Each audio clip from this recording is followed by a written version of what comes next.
You guys, River Twain, Brad Wager, Gus Reeves. So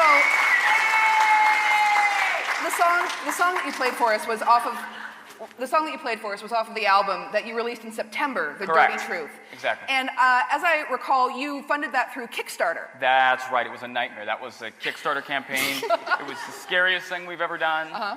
And what happened, we'd been playing for a number of years and we never produced a CD. And so it was something that we needed to really get around and do.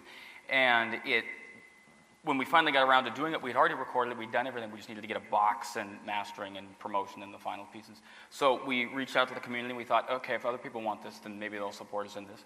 We went for it. The community stepped up, and a lot of folks right here in Clark County. I'm born and raised here, and so it was really cool to see people from the community get on board and spread the word and make it happen. And you were one of them. I was one of them. I supported them in Kickstarter. Exactly. So I was a part of their nightmare. You were a part of the nightmare. And we were in turn able to then go and really elect the services of businesses right in Clark County. Yeah. We used Kevin Netlingham Audio off of Main Street to do the mastering.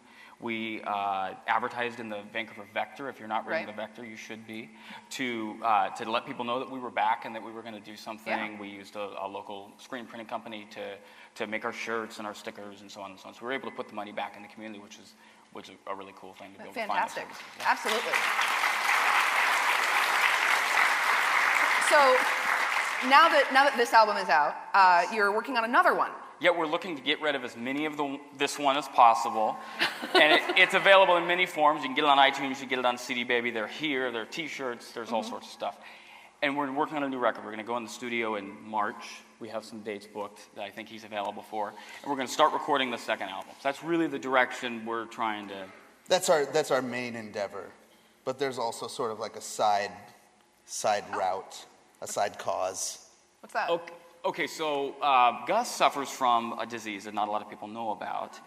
And... I deal with a certain sort of disorder. Okay, so ailment. Well, okay, tell a lot of, maybe they know about it, but maybe they haven't heard the whole. Okay, well, in this sort of situation, you have to ask yourself: is there any sort of thing that I want to raise awareness about?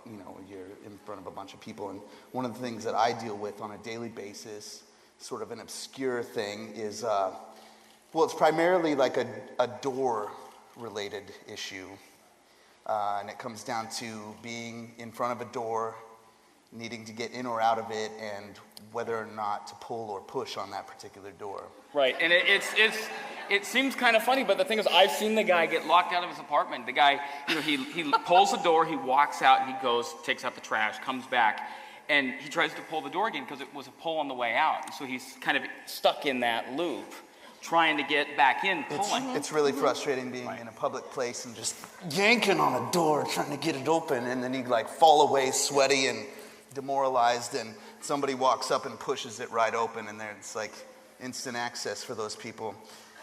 So for the silent sufferers, the thing is that I recognize that those of us who suffer from this, we remain silent out of embarrassment. Clearly. It doesn't have to be. It doesn't have to be an embarrassing thing. There are some tips that I've learned through the years as far as how to deal with this. The first tip is look for signage. There's been some great legislation in that regard. Exactly. The last few years, the legislation on that has been awesome. There is almost always a push-pull sign that tells you which to do in a public situation. Exactly, and the second tip is the opposite trick, is what we've The coined opposite it. trick. Exactly, so if the door was a pull on the way out, you have to use your memory, and when you return, push. So pull, now push, and you kind of can create this. Okay, so that's really one of the helpful tips. The main tip, the third tip, is don't panic, because eventually someone will come along to let you out. Right. Or in, as the case may be. Or in, as the case may be. Yes, that's correct. Yeah?